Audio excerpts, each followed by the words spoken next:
Last લેક્ચરમાં આપણે 3.1 પૂરું કર્યું. હવે થોડી થિયરી જોઈ લઈએ અને પછી એને સંગત જે પણ દાખલા હશે એ પ્રમાણે આપણે આગળ વધીએ. થિયરીમાં પહેલો મુદ્દો છે બે શ્રેણિકનો સરવાળો આપણે કઈ રીતે કરી શકીએ. બરાબર, એ જોઈએ. બે શ્રેણિકનો સરવાળો સમજીએ. અહીંયા જો સમાન કક્ષા m ક્રોસ n વાળા બે શ્રેણિક a અને b, જ્યાં a ના ઘટકો aij કીધા છે, b ના ઘટકો bij કીધા છે, એ પ્રમાણે આપેલ હોય. શું આપેલ હોય? મેઇન શરત છે સમાન કક્ષા વાળા બે શ્રેણિકો. એ બે શ્રેણિક આપણને આપેલા હોય તો a અને b ના સરવાળાનો શ્રેણિક એ પ્રત્યેક શક્ય કિંમતો i અને j માટે aij વત્તા bij દ્વારા શ્રેણિક, નવો શ્રેણિક જે જવાબ આવશે એને c કીધો છે. c ના ઘટકો cij થાય અને cij ઘટકો આ પ્રમાણે a અને b ના સરવાળાથી મળશે. અને પરિણામી જે શ્રેણિક છે એનો પ્રકાર પણ કેવો રહે છે? m cross n. એટલે અહીંયા શાબ્દિક અર્થમાં કદાચ ઓછું સમજાય, આપણે ઉદાહરણથી સમજીએ. જો બે શ્રેણિકોની પહેલાં તો સરવાળાની વાતમાં મેઇન શરત છે બંનેના પ્રકાર કેવા હોવો જોઈએ? સરખા. માનો કે શ્રેણિક a એ 2 ક્રોસ 2 લખ્યો છે, મેં એના ઘટકો લખ્યા a b c d. તો શ્રેણિક b પણ કેવો હોવો જોઈએ? 2 ક્રોસ 2 હોવો જોઈએ. માનો કે એના ઘટકો x y z અને m છે. તો આ જે શ્રેણિક છે એનો પરિણામી શ્રેણિક એ શું મળશે? અનુરૂપ ઘટકોનો સરવાળો. પહેલી હાર પહેલો સ્તંભનું આ સ્થાન છે, તો પહેલી હાર પહેલા સ્તંભનું સ્થાન આ રહ્યું x.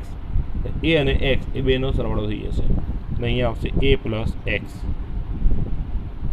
પછી b સાથે y નો સરવાળો થશે એટલે આ ફાઇનલ ઘટક આવશે b પ્લસ y. પછી c સાથે z એડ થઈ જશે એટલે c પ્લસ z. અને d સાથે m એડ થઈ જશે એટલે d પ્લસ m. ટૂંકમાં બંનેના પ્રકાર સરખા હોવા જોઈએ. ક્લિયર? બીજું એક ઉદાહરણ લઈએ.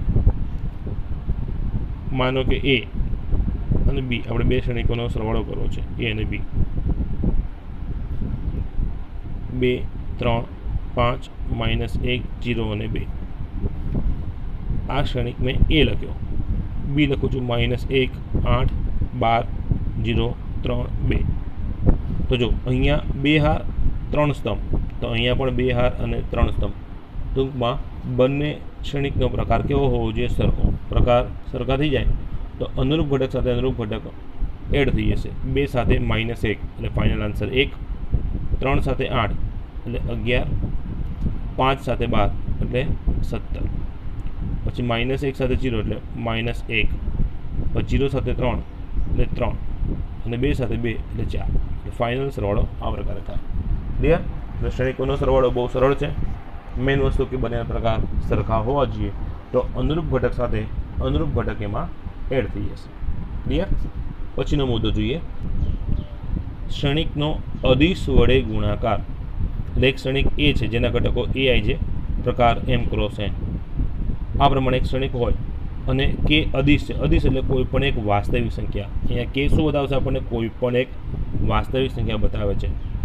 તો આ શ્રેણિક a ના દરેક ઘટકને k વડે ગુણવાથી જે બીજો શ્રેણિક મળશે એને આપણે ka વડે દર્શાવીશું.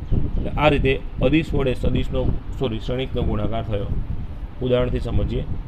માનો કે એક શ્રેણિક a છે, એના ઘટકો છે 2 3 5 8. આ શ્રેણિકને મારે કોઈ ઘટક k બરાબર 4 વડે ગુણવા છે. તો પરિણામી સદિશ a ઇન્ટુ k એ છે 2 3 5 8 ઇન્ટુ k ગુણાકારમાં છે 4. તો આ 4 શ્રેણિકના બધા ઘટક સાથે ગુણાઈ જશે. એટલે 4 ગુણ્યા 2 8, 4 ગુણ્યા 3 12, 4 5 20 અને 4 8 32. આ પ્રમાણે અદિશ વડે શ્રેણિકનો ગુણાકાર થઈ જાય. ફાઇનલી આ જે આન્સર મળ્યો એને a k કહેવાય, અથવા તો kની કિંમત જે આપણી 4 છે 4a, આમ પણ આને દર્શાવી શકાય. એટલે આ થયો અદિશ વડે શ્રેણિકનો ગુણાકાર. ક્લિયર? પછીનો મુદ્દો આપણે જોઈએ વિરોધી શ્રેણિક. તો a શ્રેણિક છે એનો વિરોધી શ્રેણિક એ -1 ઇન્ટુ એ આ રીતે વ્યાખ્યાયિત થાય અને તેને માઇનસ એ વડે દર્શાવી શકાય. ટૂંકમાં કોઈપણ શ્રેણિકનો વિરોધી શ્રેણિક મેળવવો હોય તો એને -1 વડે ગુણી દેવાય. જેમ કે આ શ્રેણિક એ અહીંયા આપણે આપેલો લખેલો છે, તો આ શ્રેણિક એનો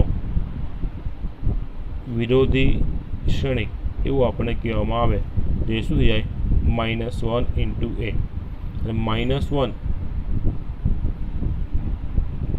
ઇન્ટુ એ એના ઘટકો કેટલા છે 2, 3, 5, 8 અને અહીંયા આપણે ઉપર જોયું અદિશ વડે શ્રેણિકના ગુણાકારમાં કે અદિશ કોઈ પણ ઘટક હોય શ્રેણિકના બધા ઘટક સાથે ગુણાય એ પ્રકારે આ -1 અહીંયા બધા ઘટક સાથે ગુણાશે -2, -3, -5 અને -8.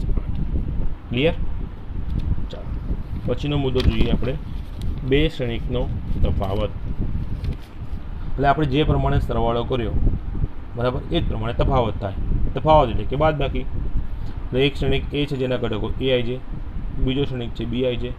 મેઇન શરત બંનેની કક્ષા કેવી હોવી જોઈએ સમાન. એટલે અહીંયા લખ્યું છે સમાન કક્ષા m ક્રોસ n વાળા બે શ્રેણિક હોય તો તેમનો તફાવત એને જવાબ પરિણામી તફાવત સદિશ એટલે તફાવત શ્રેણિક એટલે પરિણામી શ્રેણિકને ડી વડે દર્શાવવું તો ડી આઈ જે કઈ રીતના મળશે આપણને a ઓછા બી પ્રકારે.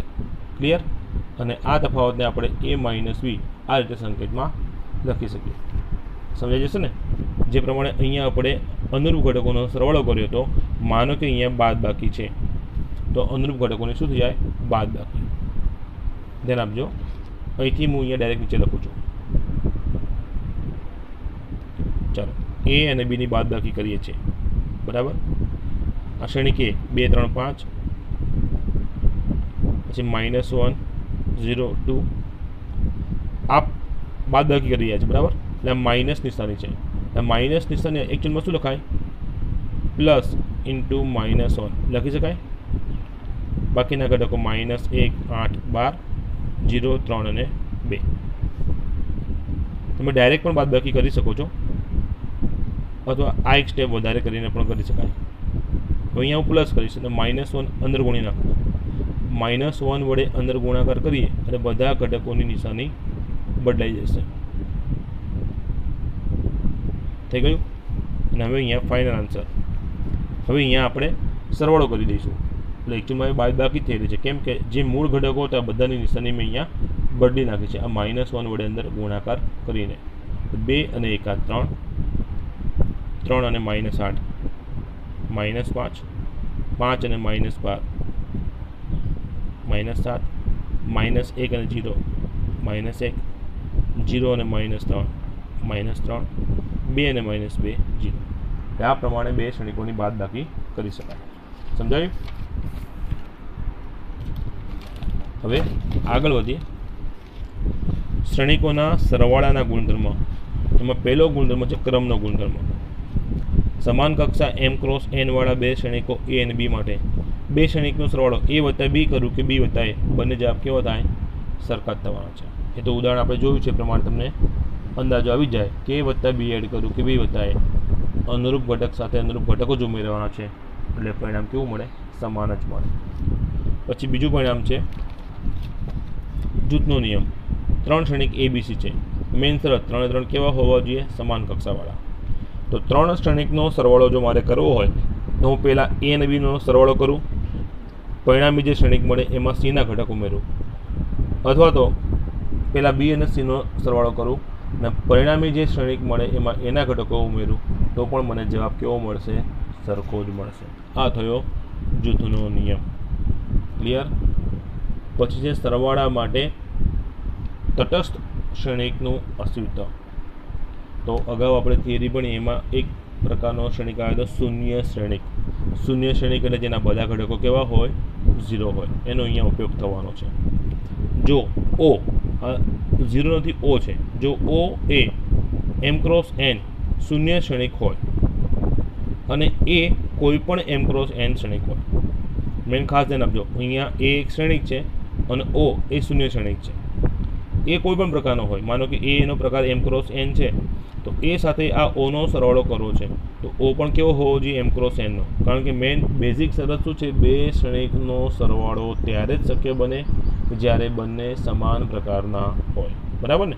એટલે એ અને ઓ બંને સમાન પ્રકારના ક્ષણિકો છે, તો એનો સરવાળો ઓ સાથે કોઈ પણ ક્રમમાં કરું મને જવાબ એ જ મળે. એટલે એ પ્લસ ઓ કે પછી ઓ પ્લસ એ, ફાઇનલ જવાબ એ જ આવે. તો અહીંયા જે ઓ છે એ શૂન્ય ક્ષણિક જે છે એ ઓ એ શું થશે, ક્ષણિક માટે ક્ષણિકની સરવાળાની ક્રિયા માટે તટસ્થ ઘટક થઈ ગયો. ક્લિયર.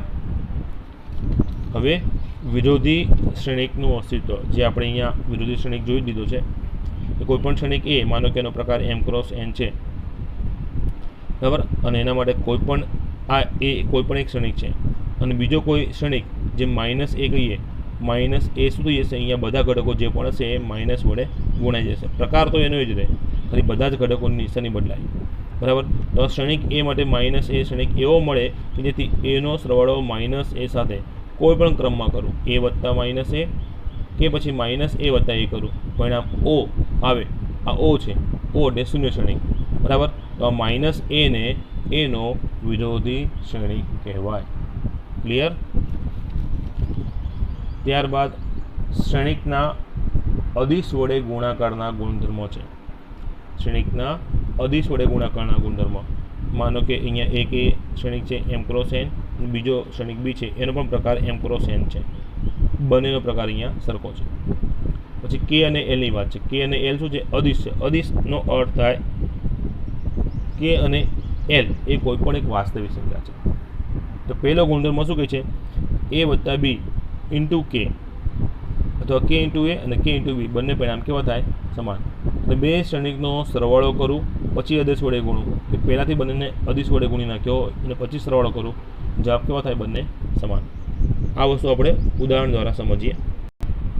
આ પહેલો ગુણધર્મ જે છે આપણે અદિશ વડે ક્ષણિકના ગુણાકારના ગુણધર્મનો આ ઉદાહરણ દ્વારા આપણે સમજીએ. અહીંયા મેં કે બરાબર 2, એ બરાબર આ એક અને બી બરાબર આ એક બીજો ક્ષણિક લીધો છે. બંનેનો પ્રકાર મેં સમાન નાખ્યો છે. 2 હાર 3 સ્તંભ, આ પણ 2 હાર અને 3 સ્તંભ સમાન પ્રકારનો છે. ડાબી બાજુનો જવાબ આપણે શોધીએ. હું પહેલાં એ અને બીનો સરવાળો કરીશ. પહેલાં એ પ્લસ બી શોધીએ એટલે એ સાથે બીનો સરવાળો થશે. અનુરૂપ ઘટકો આપણે ઉમેરીશું. 2 સાથે 6 એટલે 8, 3 સાથે 0 3, 1 સાથે 11 12. હવે બીજી હારના અનુરૂપ ઘટકો, 0 સાથે -8 એટલે -8, -4 સાથે 3 એટલે -1, 3 સાથે 2 એટલે 5. પરિણામી ક્ષણિક જે એ પ્લસ બી મળ્યો છે એ પણ કેવો, 2 હાર અને 3 સ્તંભ એટલે કે 2 ક્રોસ 3 જ મળે. ડાબી બાજુનો ફાઇનલ જવાબ શોધવા આનો ગુણાકાર હું કે વડે ગુણું છું, કે ઇન્ટુ એ પ્લસ બી. અહીંયા કેની કિંમત મેં 2 લીધી છે અને એ પ્લસ બી આપણી પાસે આ પરિણામ રેડી જ છે.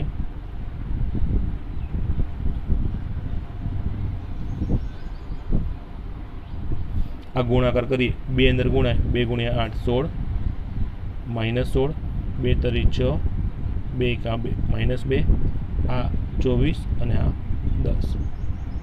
ડાબી બાજુનો આપણે આ જવાબ મળી ગયો એટલે આ પરિણામને હું નંબર 1 આપી દઉં. હવે જમણી બાજુનો જવાબ એટલે કે ઇન્ટુ એ શોધો છે. પહેલાં કે ઇન્ટુ એ, તો કે કેટલા છે અહીંયા 2 અને ક્ષણિક એ જ્યાં રહ્યો 2 3 1 0 -4 3. એટલે આ આન્સર શું થઈ ગયો, 2 ગુણ્યા 2 4 6 2 0 -8 અને 6. અને પછી જમણી બાજુનો બીજો ભાગ કે ઇન્ટુ બી, કે બરાબર 2, બી બરાબર 6 0 11 -8 3 અને 2, 2નો ગુણાકાર 12 0 22 -16 2 ગુણ્યા 3 6, 2 ગુણ્યા 2 4. અને હવે આ કે એ અને કે બી એનો સરવાળો કરું તો કે એટલે આ પરિણામ થયું, કે બી એટલે આ પરિણામ છે. સરવાળામાં શું થશે, અનુરૂપ ઘટકો ઉમેરાશે. હું ડાયરેક્ટ લખું છું, ધ્યાન આપજો. 4 અને 12 16, પછી 6 અને 0 6, 2 અને 22 24, પછી બીજી હારના ઘટકો અનુરૂપ 0 સાથે -16 -8 અને 6 -2 6 અને 4 10. તો જમણી બાજુનો આ ફાઇનલ આન્સર કે એ પ્લસ કે બી મળી ગયો. આ નંબર હું 2 આપી દઉં તો જોઈ શકાય છે આપણે અહીંયા 1 અને 2 બંને કેવા મળી ગયા? સમાન. ક્લિયર?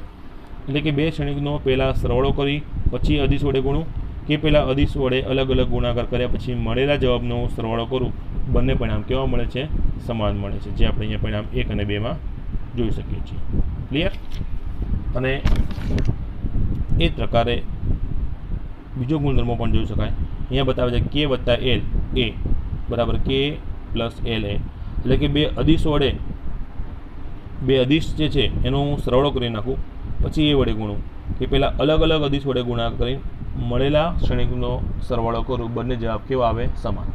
માનો કે કે બરાબર 2 છે અને એલ બરાબર 3 છે, તો 2 વત્તા 3 એટલે કે 5 વડે હું એને ગુણી દઉં, બરાબર.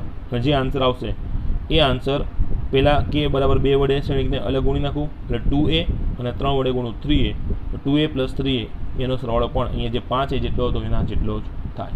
જે મેં ઉદાહરણ લઈને પહેલું ગુણધર્મ સમજાયો એ જ પ્રમાણે તમે ઉદાહરણ લઈને જાતે બીજો ગુણધર્મ ચેક કરી શકો છો. ક્લિયર? એટલે I3 પાર્ટ અહીંયા પૂરો કર્યો. આપણે જેટલી થિયરી આપણે ભણ્યા છીએ એને સંગત થોડા દાખલા આપણે પહેલાં જોઈ લઈએ. ક્લિયર? જે નેક્સ્ટ લેક્ચરમાં આપણે જોઈશું.